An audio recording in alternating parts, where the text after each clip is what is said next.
women had no fear. I'll take a pepper spray, I'll take a baton in the gut. You are not touching my child. You are not. I was thrown off a wall. You are not touching my child. I stood, well, the guy caught me, and I got right back up on my feet. I didn't run for the hills. I didn't leave Ottawa. I got back on my feet, and I was right back in front of the officers. When they started pushing and batoning me in the guts again, a gentleman actually grabbed me and said, "Ma'am, I need to protect you." And he swung me around, so now I was between him and the officer, and he took the baton in the gut. But I took it, and I showed up the next day, and I was right back in the front lines, taking it again. And after they pepper sprayed me and I got fixed up, I was right back in that crowd again. Like, no, you are not coming for my children. My children, I am here, and I'm not afraid, and you can't scare me. The only thing that scares me is a hospital right now, because you die in the hospital. But these officers, the government, they don't scare me, and I know every other mom out there feels the same way. You cannot scare us. Our children matter, and we matter, and we need to protect them so that they never have to stand up and shed blood to protect their freedoms. It's our job. And those women, they are fierce.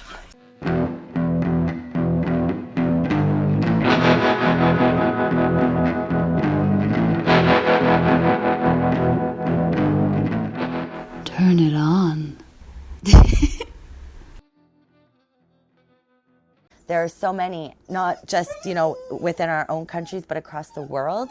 So it gave us so much hope. And when the world watched, I'm sure you guys watching us, you were like, oh my gosh, right? Like, Canada's doing this. We got to do this. And Australia saw, and Australia's like, we got to do this, right? And it just spread like a wildfire. It ignited unity and love. Yeah. Absolutely. Literally. Yeah. Canadians everything. Well, it's really a pleasure to have you guys here. And this morning on the stage, I was actually like going and walking away, and I started to listen to some of the things you were saying about what happened in Canada. And that inside knowledge is so pertinent for us here in the States, because obviously there was kind of a media blackout for everyone. Yes. And some of the things you described to me, I'm sure you guys have reiterated this stuff before, but if you could just do like a general overview of sort of what transpired on a timeline, sure, that would be amazing. Yeah. You want to start? Sure. So how it all started was one trucker did a TikTok that was released, well, across everywhere, and his TikTok went viral saying, "That's it, we need to have a convoy to Ottawa. I'm calling all truckers, let's do this convoy." And that message went viral, and all of a sudden everybody got it in their head they were going to do this convoy, and Canada Unity got involved, Freedom Convoy 2022 got involved, Take Action Canada got involved, Adopt a Trucker got involved, and a bunch of these other freedom organizations got involved, and they said, yes, let's bring the truckers. January 23rd, let's start the convoy from BC and the East Coast and bring it to Ottawa.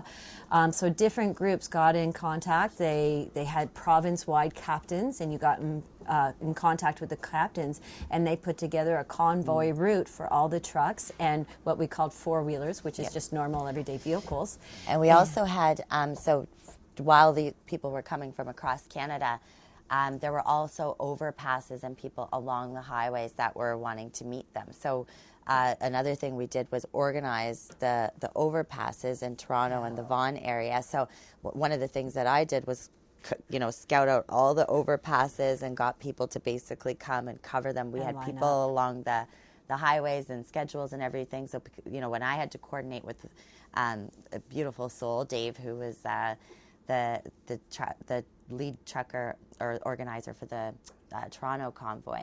So it just kind of started to spread, right, all over in different ways. Everybody just got involved, and everybody wanted to be part of it. Even if you couldn't be in the convoy line, then you lined up on overpasses and streets, and it was really magical. I was leading the Hamilton convoy. I was asked to come and live stream the Hamilton convoy, so I did that.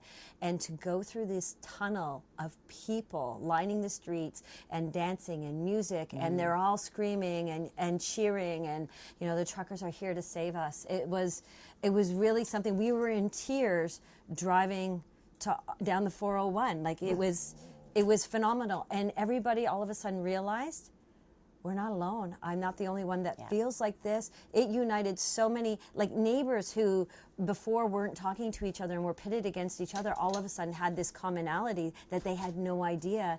And you started seeing communities come together instead of fighting each other. And then that carried on all the way into Ottawa. So it was more than just that they were protesting sort of mandates and things like that. It was changing the whole culture around what was happening. Well, everyone in Canada has been so affected by this in so many ways. So what many, and I don't know how exactly we compare to you guys in terms, I know we're more similar to California and New York, but the people were forced to take this vax in order to keep their jobs. Our children were masked every day in school all across Canada. So to go to post-secondary, they had to get a vaccine, or they couldn't go to post-secondary, even when their classes were online. Yes. So they weren't even in the classroom, and they had to get it. And they had to get They it. were being de-enrolled from programs. They had been, 5 years. Let's say a 5-year program. Their last year, boom, everything was stripped from them because they wouldn't take it. Our suicide has quadrupled. Children as young. I've interviewed many nurses. One who was worked in the pediatric department of a hospital in Barrie, Ontario. She said she had kids as young as 7 years old trying to cut themselves, kill themselves. And she had never in her entire time seen one child with COVID. She saw irreversible eating disorders. She saw mental health issues. So this was affecting Canadians across the globe. We had been in isolation for months at a time, right? In winter, it's hard. It was very hard on so many of us. So when this movement started, so many people who had been affected wanted to get behind this and get behind the truckers. We were like, yes, we will support them. And we started to see how big it was becoming. Everybody, GoFundMes. People were driving their children, putting them in their cars and driving across Canada 20 hours, 30 hours, just to come to support the truckers in Ottawa. The policy was affecting the population. Everybody, not just them. Yeah. Every job sector: police officers, paramedics, teachers, nurses, you name it. Federal workers. Everyone was being affected retail, by this. Yes. Everybody was affected. Yeah. So and we realized the magnitude that this had when they started the GoFundMes to raise money to keep the truckers in Ottawa. One GoFundMe ended up around the 16 million mark, and then the government shut it down. Yeah. And then they started another one, and that within days was up over the 10 million mark. Yeah. And then we also had Give, Send, Go that also got up over, I think it was in the millions as well. Yeah. And the government came in and squashed all of those. But then people started driving to Ottawa with cash and prepaid credit cards. Even though they had already donated on these other sites, they drove to Ottawa to make sure. And many people so then we decided, okay, let's try and do something else. Like, let's try and get our own donations, and we're in Ottawa, we'll give it to the truckers. So one of the things that we did in my hotel room was we would basically do their laundry. We found an Airbnb to do laundry. We would have the truckers in and out, or people sleeping in their cars to have showers. But then we were also purchasing hotel rooms for the night. And I heard you guys actually say this about earlier on the stage, which was kind of like, oh, they're doing it. But then they were starting to freeze personal bank accounts. A good friend of ours, Sean Zimmer, his bank account was frozen, and it was, I don't even know if it's still back up. The last time I spoke to him, it was still frozen. So they were really. People have their bank accounts still frozen? Yes, still. Yeah, oh yeah. And anybody who had given donations to Give, Send, Go had bank accounts frozen. So single mom with 3 kids donated $20, had her bank account frozen.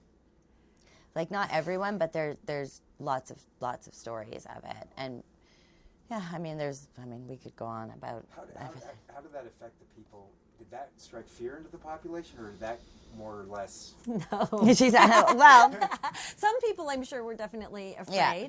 So they were trying to do more things underground. So now instead of donating money, they were coming down with cash, or they were bringing boxes of food, or boxes of clothing, or propane tanks. We would just find another way. We would find another way. Yeah. that was like whatever they tried to put against us or stop us with, we would find another way. The jerry can. And everybody, like this was a community. You have to understand there was like a million people in Ottawa once we got there, right? Yeah. Oh yeah, then they wanted to stop the fuel from coming in, so they arrested a guy bringing in fuel to Ottawa, right? And then and within hours there was over 100 people that walked up to the hill, all with jerry cans full of fuel. Yeah. They're like, you're going to arrest one, you're going to arrest us all. Yeah. And then that was the end of that. And same with food. They were stopping people from bringing wagons of food up onto the hill and saying, no, you can't feed the truckers. So they were trying to starve them out and freeze them out. And we just found other ways. We started stuffing food in our clothes. And, the amount of food in Ottawa. We actually had to listen to this. The homeless that were out in the outskirts of the city were buying bus tickets to come into Ottawa to be fed, because we had tents set up everywhere. Chefs were coming and cooking. There was this one woman, her name was Mama. She drove up with, I don't know her real name. That's what we called her. She actually had stayed in a room, because I asked the trucker, I kept asking them, who wants a room for the night? We had this extra room, and they said, no, give it to her.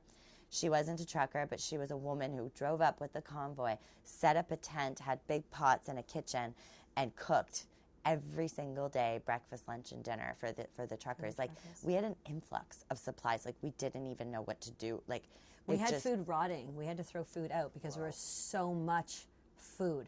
Nobody went hungry. The crime rate actually went down. And the police confirmed that the crime rate went down. Yep. The streets were the cleanest they've ever been. When it snowed, people were shoveling snow. We had garbage bags. It was the most beautiful protest you'd ever seen in your life. The cleanest protest. The cleanest, the friendliest. People were setting up garbage bags along the fences. There was not one piece of garbage on the ground. And on every truck had a garbage bag tied to every truck as well. Yeah. So there was no garbage. The atmosphere was very cooperative and full. It was, this is our home, and we're going to be proud of it and take care of it.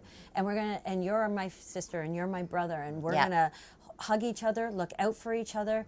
It was beautiful. And in Canada, we've got a big divide between the English and the French. There was no divide. All of a sudden, the English and the French came together, and they were working together, and they were hugging, and they were dancing, and they were singing and feeding and sheltering together. Brought us together. It was incredible. And even the East Coast to the West Coast, there was also a divide there. And it just, we meshed, and we remembered that we were Canadians again. Mm-hmm. And human. Yeah. We were all human. We may look different. We may speak a different language. We may live in different provinces. But we're all one. We're all human. Yeah, we had a Sikh community, the indigenous community, beautiful people I met from Jamaica. It was so diverse. Yeah. For Justin Trudeau to have said that we were racist, extremists, misogynists was so hurtful. It was so hurtful because it basically provoked hate among people who didn't see what was really going on. And that's nothing that, it was so hurtful to, and we were like, come down and see for yourselves, trying to be like, everybody come down. And the police would say, we have great videos of the police. They were awesome until they were high-fiving us. Oh, I have videos. If you look on my thing of me interviewing them and saying, "Have you seen one act of violence or racism?" No, not one. Where can people see that video? So that's on my Instagram, independent_journalism_, and I caught them on 3 separate weekends, and they all confirmed not from what I've seen, not from what I've seen.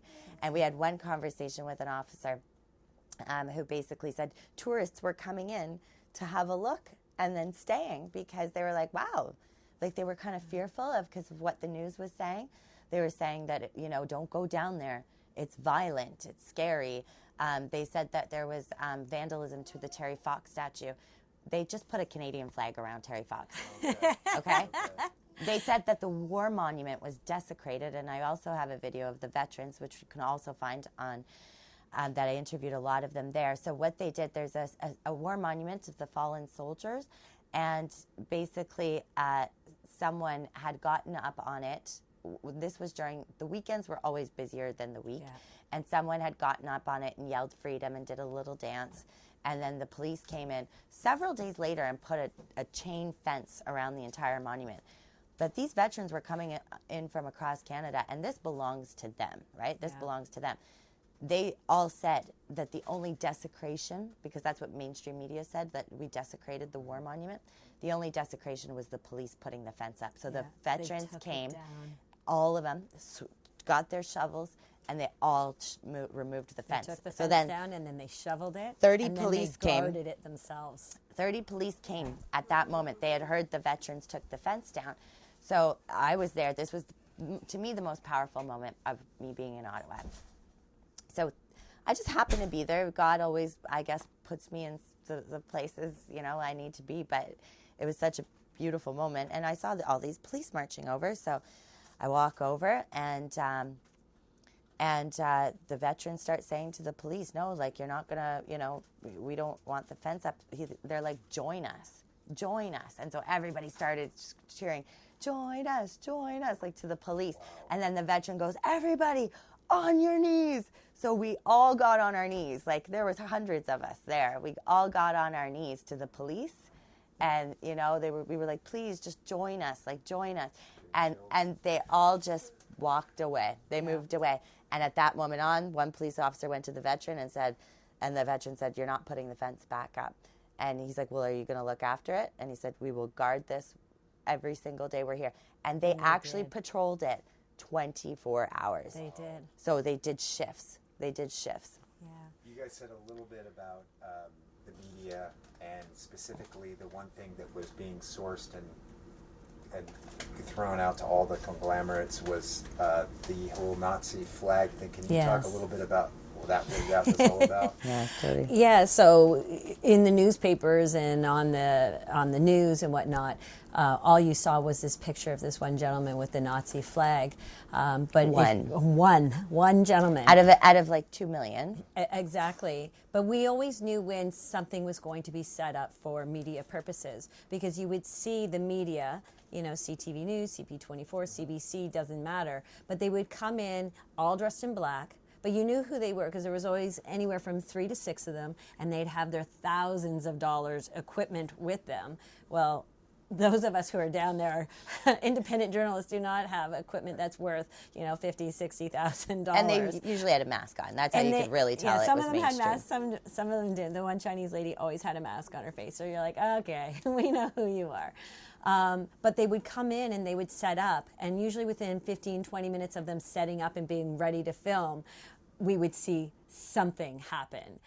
So it's like, okay, this is another setup. And the gentleman with the swastika flag came in, and sure enough, those were the pictures and the videos that hit mainstream media everywhere. That was the main. So the 3 main things were, actually there was 4. This is how they turned people against us. The desecration of the war monument. The Terry Fox vandalism. And they also claimed that 2 protesters from the convoy went into a homeless shelter and stole food from the homeless shelter. Meanwhile, like Jody and I said, and like we have videos of even the homeless being like, there's a gorgeous video actually of the homeless, and there's a table set up. There's 2 coming in, and there's food and clothing. And the gentleman says, take whatever you want. And the man's like, really? He's like, can I take more? And he's like, whatever you want. And they're like, more? And they're just like they couldn't believe it. They couldn't believe it. And they're like, fill more bags. Like, take whatever you want. And their faces were just like, you know, they're like, you guys are going to stay, right? You guys aren't leaving Ottawa. Yeah. They were well taken care of and sheltered. Yeah. You know, nobody slept out on the street. People were inviting them into their cars, into their trucks, into their tents that were set up. And there were all kinds of tents set up with like little chimeneas or little fires. And everybody was invited in. Literally nobody froze. Nobody went hungry. Everybody was sheltered from the elements. And we were in minus 30 degrees Celsius weather, minus 40 degrees Celsius weather. And it didn't matter what street corner you went on, there was music being played, and we had stage that was running from 10 a.m. till 8 p.m. at night most nights. And there were educators, there was doctors, there was people telling their stories, there were musicians. We had hockey nets set up, we had bouncy castles set up, we had giant Jengas and Connect Four People set are building snowmen. People are building We had a hot snowmen. tub brought in. And saunas Portable brought hot tubs brought into Parliament on the main street. You should have seen it. It was incredible. Just climbing things. We had cotton candy machines for the kids. The joy in the children was the best part. It was to see children of all ages, 2-year-olds with 17-year-olds playing hockey and having fun and bouncy castles and then dancing, the young with the old dancing. Yeah. I have so many videos because a lot of times I either emceed the stage or I was a speaker on the stage. So I have a lot of video footage from the stage. And to see these little kids that have been isolated in their homes and not seeing people without masks on, all of a sudden they're in crowds of millions of people and they're smiling and they're dancing and they're laughing, and they haven't done this in 2 years. It was I have some great videos of the kids speaking that they're the ones that suffered the most through all of this. So to see them experiencing this joy and to see them looking at all these faces for the first time, like a 2-year-old has never seen a face without a mask. All of a sudden they're seeing millions of people without masks. It was just, and hugging. Everybody's hugging each other. Everybody. How many hugs? Like, honestly, God, I think, all day long. and like good hugs, like like meaningful hugs. Yeah. You felt the love, the energy being passed. A couple of truckers had on their trucks free hugs. Just knock on the door, and literally they would climb out of their truck to hug you. Yeah, and people like. These grown men in their trucks crying, and mothers, and like I've made a couple of them cry many times, being like, thank you so much. Being here. And their trucks were covered, like children would write cards saying thank you, trucker. So you would walk down and hundreds of trucks covered in children's drawings or cards saying thank you, we love you.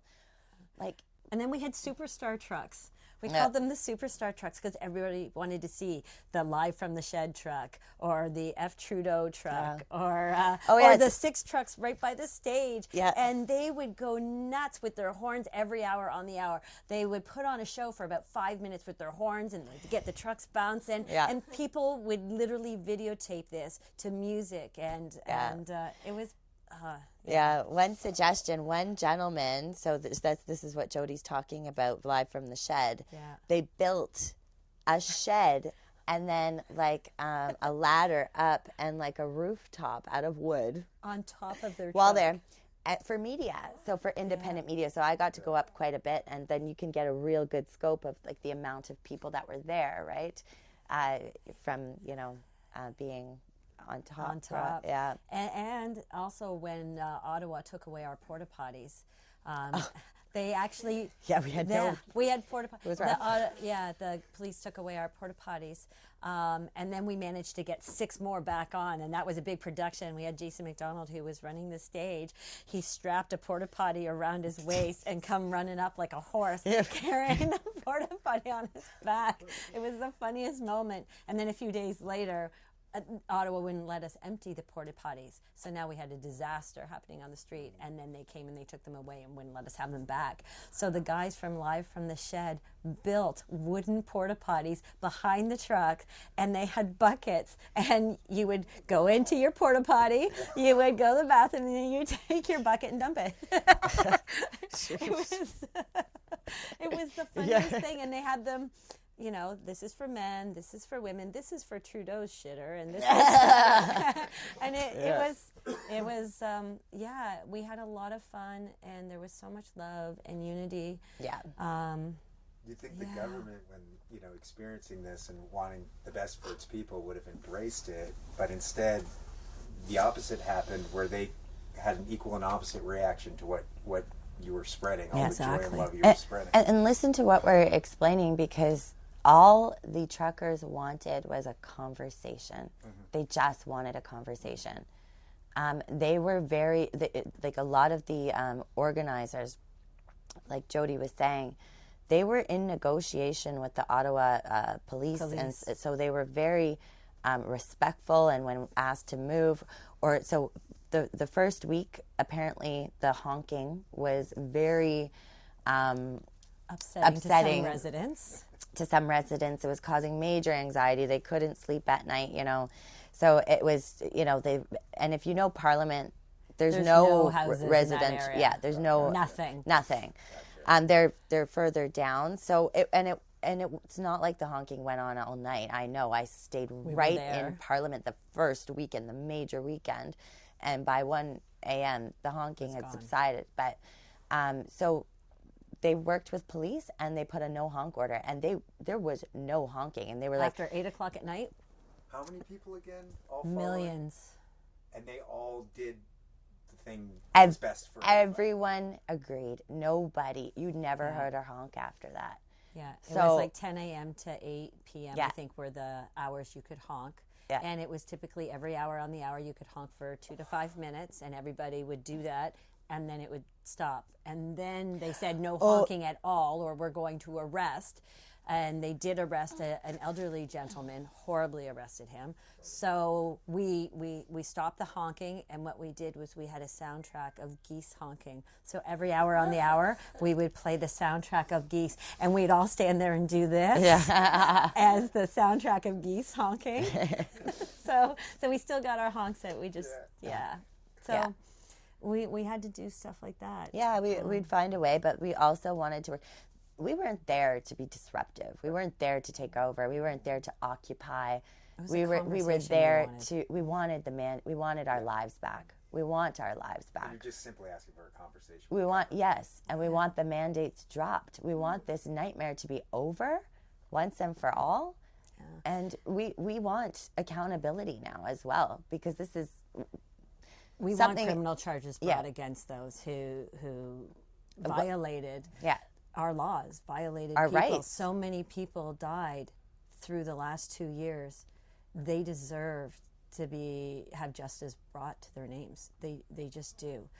And the crazy thing is we're on Parliament. Parliament was open in session. The MPs had to walk through our crowds to get inside, and then once inside, they were saying violence was going on and this, that, and the next thing. I'm like, you just walked through us. Are you kidding me right now? I want to see the evidence. Why Canadians deserve to see the evidence. If this is the accusation or allegations that they are making, why aren't they showing the Canadian people or anybody evidence of this so-called violence? Why aren't they showing the violence that was committed against us? That's right. Because that was the only act of violence that occurred. Maybe you could talk about when it started to turn. Yeah. Yeah. So basically, it was the Friday. It was the third weekend. Well, the Emergency Measures Act was brought in. Yes. So we had 3 good weekends, and then before the 4th weekend could happen, Justin Trudeau brought in the Emergency Measures Act on the Monday night. Tuesday it was enacted. So we figured Wednesday, Thursday they were going to take action, because through the week there wasn't a lot of people there because people work and they go back to their lives. But every weekend it got bigger and bigger, because people were watching the news where it said all these horrible things were happening, but their friends were coming home saying that didn't happen. Yeah. So they were coming back with their friends, and then they'd go back, and the next weekend those friends would bring more friends. Yeah. So it was getting bigger and bigger. So Trudeau had to stop it. I will say something that people also need to question. I'm sure many of you heard the language of us being a small fringe group, a minority. Why would you invoke an Emergency Measures Act for such a small minority? Like, if we were not a threat and it was just, a small group, so that's why they had to, grasp at all this different stuff to make, in order to justify what they were doing, because it was not justified. No. But when nothing happened the Tuesday or Wednesday, and then the Thursday came, we're like, we made it through. Because Fridays, that's when everybody would come up. But what they did was on the Friday is they shut down the 417, the 416. They barricaded the city so people couldn't get into the city, and that's when they attacked, was the Friday morning. So they isolated you first. Yeah, they isolated us. And they did it very strategically. They moved. No one in America knows. They moved inch by inch. So they started to make. So the truckers agreed to move. They came to an agreement where they moved.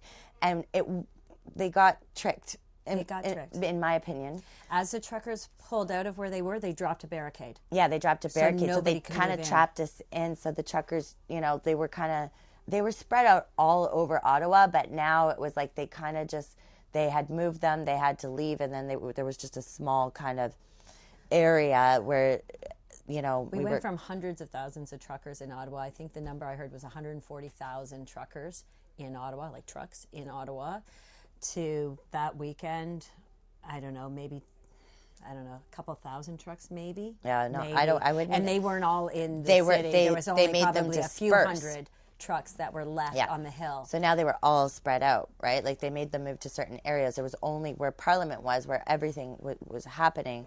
There wasn't very many. No. And then that's when they moved in and started smashing all the windows of the cars that were parked on. Anybody who had a Canadian flag. Smashing windows? Yeah. Yes, they would walk by, smash your window. They had said, if you don't leave, we are going to tow you. And they didn't even give people an opportunity.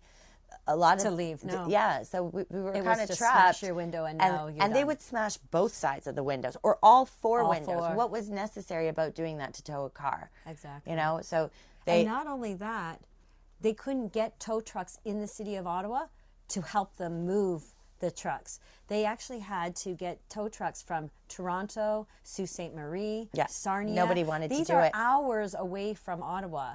Sault Ste. Marie is like, I don't know, probably 12 hours away from Ottawa. Because nobody would do it. Because They they didn't knew wanna what remove- was going on in they knew Ottawa. the And they were like, truth.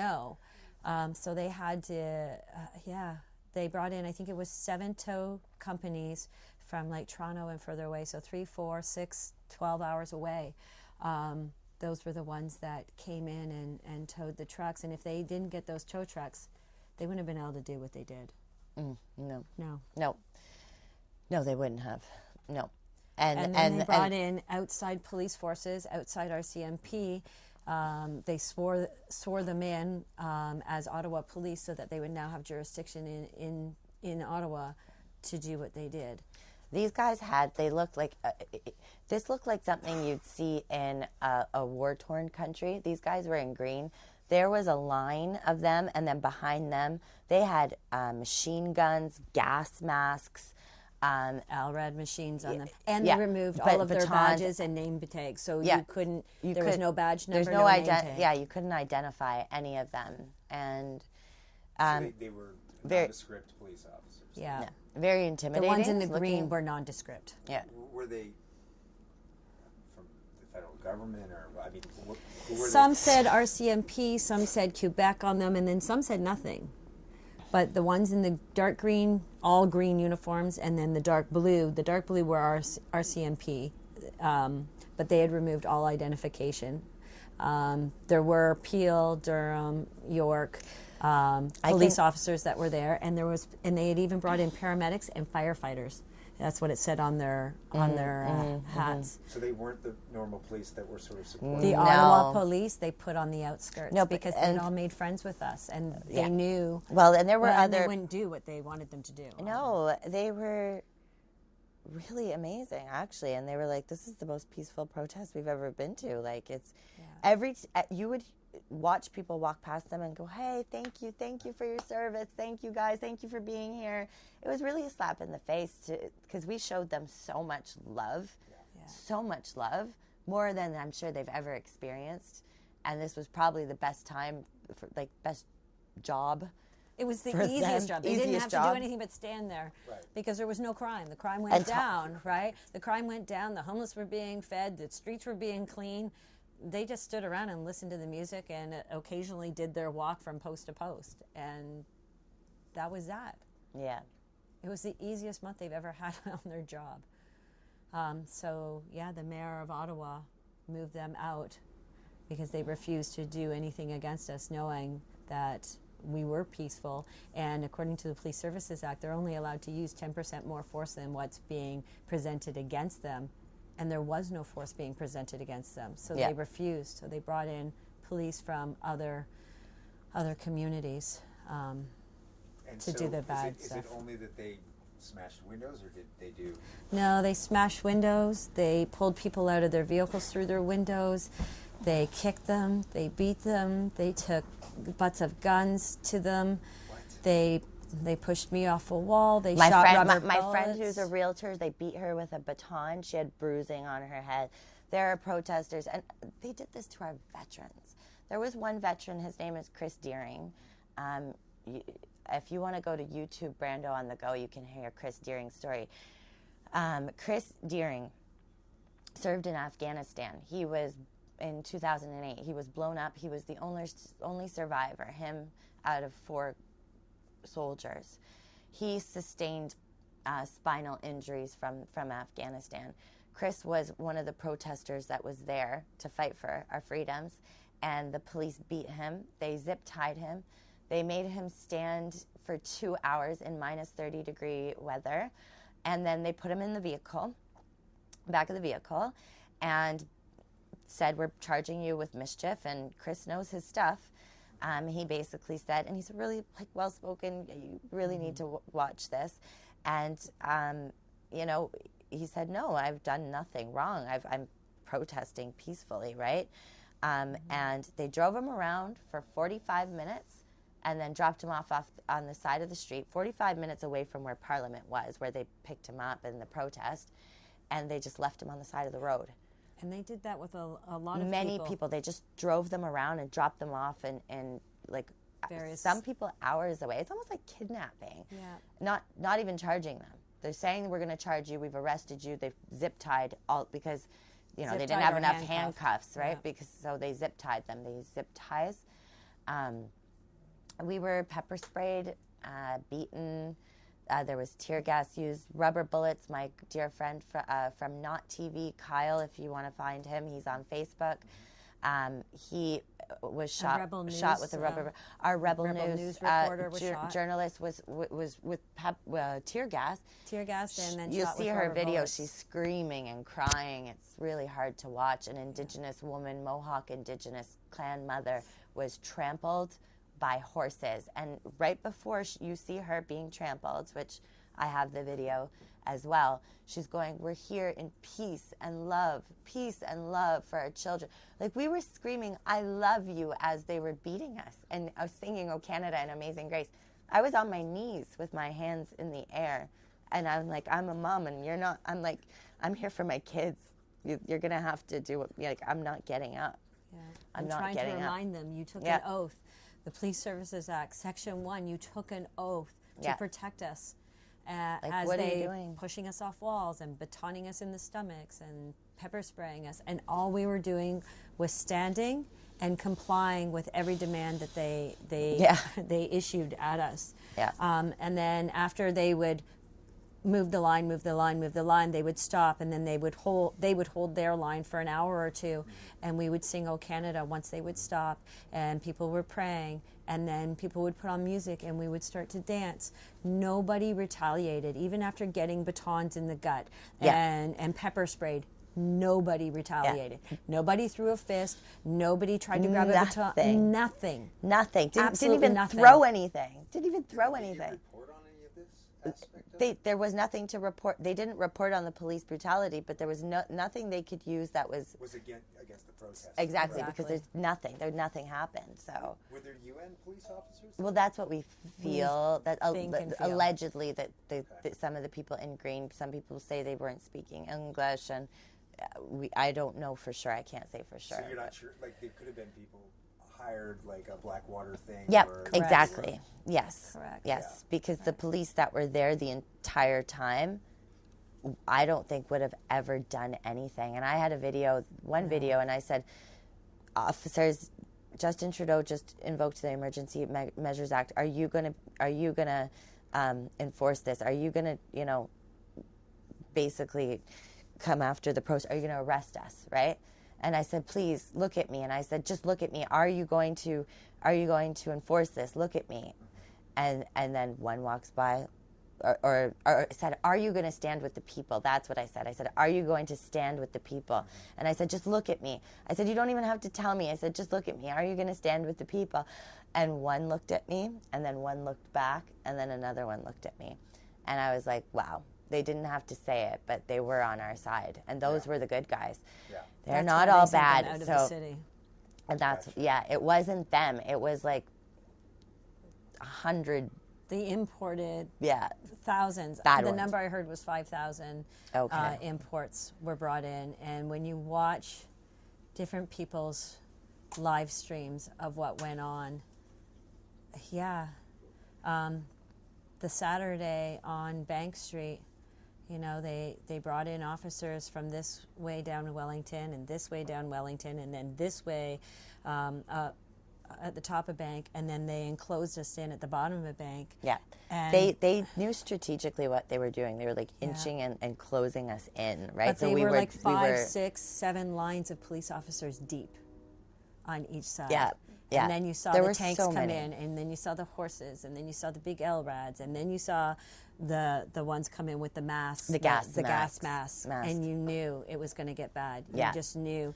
There was a gentleman. I was standing at the front, and one of the green guys, and I think he was a good guy. As I was talking to him, I can see his eyes, and I think my words were getting through when I was saying, are you a dad? Do you understand what you're doing? You know, are your children going to be proud of you when you go home tonight? Are your parents going to be proud of you when you go home tonight? And I could see different words I was saying was registering. And then all of a sudden, there was like 5 or 6 line of police behind him, all in the green and the blue. And they just started yelling, move, move, move. And so they started moving towards us. Yeah. And there was a gentleman standing behind me, and he said, ma'am, and he was much taller, and I'm not very tall, I'm little. And he said, ma'am, I think you and I need to change spots because they're going to trample us. And I said, no, I'm going to be fine. And he goes, okay, well, I'm going to put my arm around your waist, and I'm just going to hold you so that when they trample, you're not going to get trampled. And I'm like, okay, thank you, sir. And then I went back to the police officer, again, reminding him of his oath and what have you. And then the lines behind him started yelling, faster, faster, faster. Yeah, they started like marching. And like, then but the lines But we were behind the just front line started pushing on the front line police officers, and I saw the look of shock in the guy's eyes in front of me. He wasn't expecting that to happen, and he was now like arching his back, trying not to fall on me. Right. And we've got thousands of people behind us, so the back of our line doesn't know what's happening at the front of our line, so they're not moving as fast as these guys want us to. So now this guy, this big police officer in front of me, is arching his back, and you can see like the terror in his eyes. He knows I'm going to go down and they're going to trample on top of us. And then I see this hand from behind him reach over in black, and he's got a can in his hand, and I knew pepper spray. So I yelled, oh my God, he's going to pepper spray us. And I threw my head down, and he ended up getting the 2 guys beside me. And the wind was blowing, and then I got the splash on my face, and then it very quickly went across the rest of my face, and I started yelling, oh my God, I'm blind, I've been hit. And the guy behind me who had my waist, he's like, okay, ma'am, I got you, don't worry, I got you, I'm going to dance you out of this line, just follow me, we're going to dance you out. And he was incredible. He was just incredible. I had a very similar story to yours, where, because like I said, I was on my knees, and I knew like they were marching, and we were just like, hold the line, you know, like that was a lot of what was said, like hold the line, we're here for the kids, everybody remember the kids, it's all for the kids, you know. And I was on my knees, and this guy was like, please get up, you know, like please get up, don't sit there. And I was like, no, like, right, I know. And I feel so bad now because the torment for that man. He his name was Jack. I found him later from releasing the video. And anyways, he hovered over top of me, and he must have seen the pepper spray. I didn't, but I was on the ground. Like I'd already been like trampled, and you can hear a girl saying, you're kicking her. And then I got up, someone helped me up. It was like, you know, obviously kind of chaotic.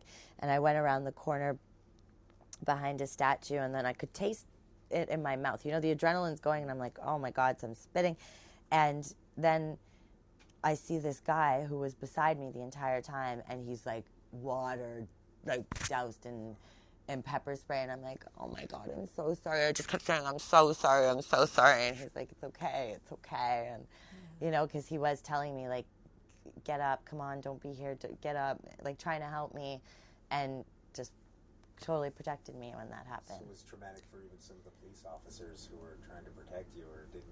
I think for some of them it definitely was. Oh, for for others, sure. they were People excited. quit. The Officers quit. thought. They resigned. Many of them, after Ottawa.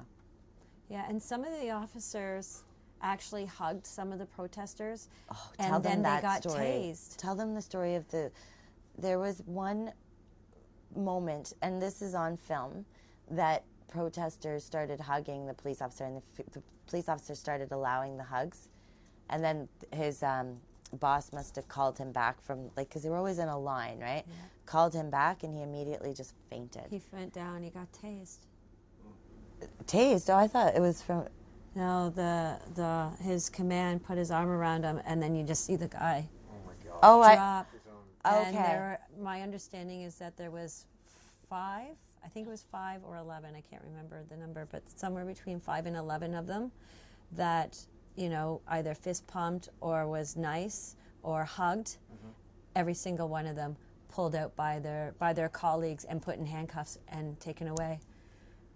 So their colleagues are seeing this happening and saw the one guy get tased by his captain or superior or whatever he was. So then they're backing down because they're afraid. They're afraid of what's going to happen, those who don't want to do this, but it's okay, do this or don't. The torment that they were feeling, and we kept saying, it just takes one of you. It's just one of you. Yeah. Just I'd put my hand out and join I'd be our like, side. just give me your hand. Come on.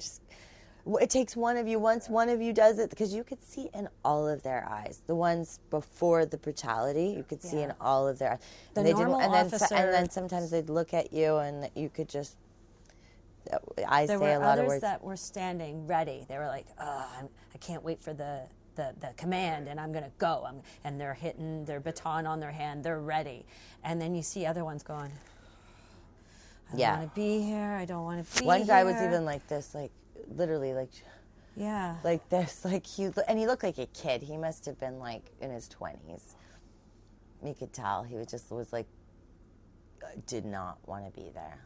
What's the climate now in Canada, and are the people like ratcheting back from this, or are they like saying, okay, we're going to remember this and we're not going to stop? Honestly, it gave us so much hope, and despite that happening, what people are holding on to and what they remember is the unity, is the love. That, like Jody said, after the Friday when all this went down with the police, they set up a DJ and dance party, and all the protesters were there dancing. After this had just happened during the day was horrific. You know, we know the cars were getting smashed, people were getting arrested, people were getting beaten, and what did we do? We celebrated, party.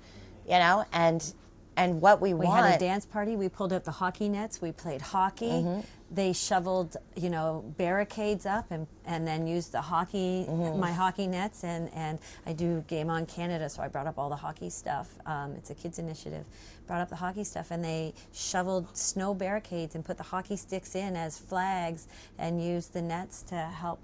But yeah, and then, you know, after Saturday happened, they took all the trucks out. They fenced. They put fences up everywhere so you couldn't even get to the hill. And what we did was we just moved the protest over to the Canadian War Museum and the Holocaust Museum, and we did the protest there. They did not chase us out every single day after we did the a Saturday. march. We did a march the following weekend. Everybody left and people came back again. Drove another, because I drove 3 separate times.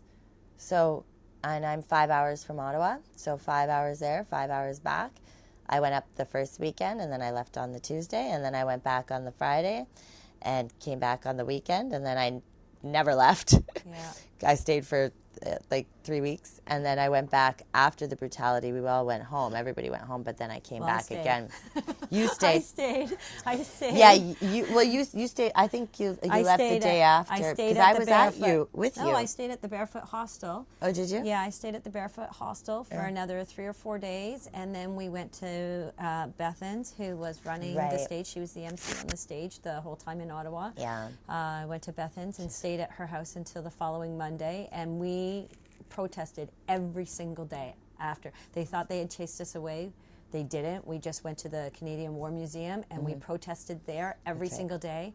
And then we put together a million man march, and we had all these people line up. We walked back onto Wellington Street, and we did a human chain, and everybody hugged, and then they marched right from Ottawa over to Gatineau, and then back again, which is Quebec, the next province over. Yeah, we actually walked from, almost like across the state. Question: was there any consequences for Trudeau for his behavior during the protest, and also did it make a difference in Canada in regards to like policy and things of that nature? No he consequences. got roasted on the world stage. Yes, yeah, he did. I mean, but no consequences whatsoever. No apology from police. Nothing. Very few politicians. And they're still arresting people to this day, protesters. We just had one of our MPPs get arrested who was in support of the convoy and had spoken many times on the stage. He was just arrested yesterday. Yeah, and now he's bail for supporting us. That's mischief charges. Yeah, mischief, and basically, General. and also they are saying. Like his bail conditions are he cannot speak against the vaccine mandates anymore. He can't speak against the vaccine or the masks anymore. He's not allowed to post anything on social media anymore because he was pretty vocal on social media, but of his how he opposed and he also talked about how they manipulated the numbers, right?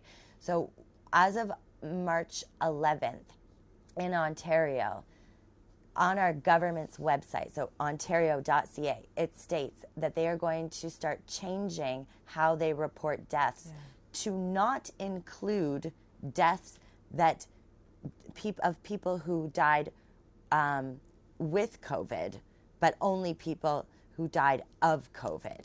So what they're saying, so they include it, and this will decrease the number of deaths. So what they're basically saying is if you died in a car accident, but you tested positive for COVID, it wasn't COVID that killed you, it was the car accident. We're going to start removing those numbers because we included those in the data. So this is just March 11th. And so Randy Hillier talked about this MPP that was arrested. He talked about how they, basically this is wrong information or information that they put forth, numbers of how many deaths, our hospitals are overwhelmed, people are dying with COVID. And half of those people, we're thinking about 50% of the numbers. Yeah, 50% of the numbers are not actually people who died from the infection, but people who died and had other causes. Yes. Of completely other causes. Someone who got shot and died, they said, was a COVID death. Yeah. They've been manipulating the data all along. Yes. Exactly. And this you can read. This is not conspiracy. This is not propaganda. You can read this on ontario.ca, and it says, so you're going to go to ontario.ca, living and managing with COVID-19, and you can click on the PDF, and that'll open how they are changing the data reporting as of March 11th, 2022. So prior to that, we have been completely manipulated. It was just false information. Yeah. Correct. So nothing has happened to Trudeau. CDC did the same thing. Yeah. Exactly. The CDC, yeah. So we post a lot and we talk a lot about the CDC and the people that are responsible here for managing the data and the pandemic. FDA, the CDC, the WHO, Do you guys have any? Yeah, and how hard the U.S. government and your Canadian government are coming after the children, where there's 0.097, something like that, percent chance of them being affected. Yeah. Statistically, 0%. Yes, exactly. And that's what that pediatric nurse was saying. We had a Hamilton McMaster nurse speak. You have to understand what is happening now, which is truly scary, is any doctor or nurse opposing the narrative is getting fired or written up. Any. You are allowed a maximum of 2 medical exemptions. And what is truly terrifying is we know, and I'm sure you guys know here in the States, that Pfizer just released their adverse effects documents. And what you just stated is so crucial, because 0% of kids are really at risk of COVID-19, but how many are truly at risk with the vaccine? Oh, yeah. When this, like, why would you risk outweighs benefit? Why would you ever risk your child knowing that they will survive? Will survive this, basically guaranteed survive this. But now you have this massive 37-page document of myocarditis, pericarditis. Our Sick Kids Hospital, sickkids.ca, has listed now on their website myocarditis and pericarditis as an adverse reaction to these vaccines. And meanwhile, that's where people need to be like, we've been misinformed, we've been lied to, we need to accept it, because if we don't accept it, we won't change it, and that's our fight, right? We want this. Well, we want accountability of our government. We want accountability for what happened in Ottawa. He's being roasted on the world stage, and still no charges have been brought forward. When you've got other world leaders saying these are the acts of a dictator, you don't belong in our democracy talks. You need to leave. Please spare us your presence. That's huge, and yet in Canada, nothing has happened. He's arresting other politicians for supporting the convoys, for supporting the opposite side of the narrative, and yet nothing has happened to him. And all those politicians did was their job: talk out, oppose, and demand research and real evidence. And this guy, our PM, who has supplied us with no evidence, no research, and has committed these extreme violations against his own people, has had to account for nothing. Absolutely nothing. And that being said, Ottawa, even though it sort of ended on a bad note and we came back, and people were sort of after the Saturday, they left Ottawa going, oh my gosh, we lost. But we didn't lose. No, we won. Because they thought the whole point of Ottawa was to end mandates and lockdowns. But we already knew from November that they were ending mandates in March. So that they ended them a couple of weeks earlier. Big deal. But what the convoy did was united everybody. Yeah. It united English with French, East Coast with West Coast, and not only that, as a bonus, we united the world. Look at us here. We're in the United States talking with you guys. So we won. We were victorious. Yes, because we opened the world, their eyes to what was going on, and they also saw what we did as Canadians, how we remained in peace, and they're doing it worldwide now. And they're doing it worldwide now as well. And just to see that they're not alone, and everybody's we're not doing alone. Trucker convoys. They now understand how strong the trucker convoy is. Not only does it unify people, but it's a symbol of strength, and it's a big voice. It's a very big voice, and the weight of that message lets people know there is hope. And together we can do this. We don't have to have a defeatist attitude. We don't have to say, well, what can we do? There's nothing we can do about it. No. We proved we can do something. If we unite together, unite in non-compliance, unite as one voice, we win. We can beat down the government. And I don't mean physically. I mean verbally. We can beat down with love and peace. And we can change. And look at Florida. Well, they didn't. They said no. And look at government. Like, that's it. it's as simple as that, saying, no, we're not going to do this. This doesn't make sense. Why are we going to do this? Our freedom matters. Our freedom, yeah. Our ancestors children. died for our freedom. It is our turn to take up that fight. We don't have to die for our freedom. We can do this very peacefully on our own soil. We don't have to die for our freedom. Our ancestors already did that. But it's up to us to keep our freedom. And by doing that, we have to have a voice, and we have to stand up against the government. End of story. And with the truckers behind us, they're our supply chain. They bring us everything that we use in our lives. So with them behind us, we win. Yeah. It's such an honor to have you guys here, and to know that Canada started such a huge wave of resistance, and like the way that you conducted yourselves with such class with your government, and you know, with all of that brutality, and still being peaceful through that whole thing. And the spirit you described is like almost utopia, you know, it's like It was. utopia. It was. It was. It was. it sounds like fun, you know, and wonderful. Oh, it was amazing. It's exactly what being human is about. And that's why after the beatdowns, those 2 days of horrible beatdowns, why everybody came back again the next day. Yeah. It didn't stop us. And why to this day, convoys are happening all across Canada, all across the States, all across the world. Convoys are happening because we learned we don't need to be afraid. We are stronger than fear. Yeah. We don't need to be afraid. maybe it and was there's more of us than there is of them. So we are going to win. We just have to persevere, be patient, but keep going. Keep showing up. Keep holding the line. And remember why we're doing this. The future of our children matters. And if we don't do it now, our children don't have a future. So we need to keep going and showing up. The truth always comes out. The truth always comes out. A lie is complicated. It can never keep going, right? So you just have hope in your heart that the truth is coming out, and it is bit by bit. You know, we are exposing it, and that's, you know, what is going to set us free is the truth, right? So, thank you.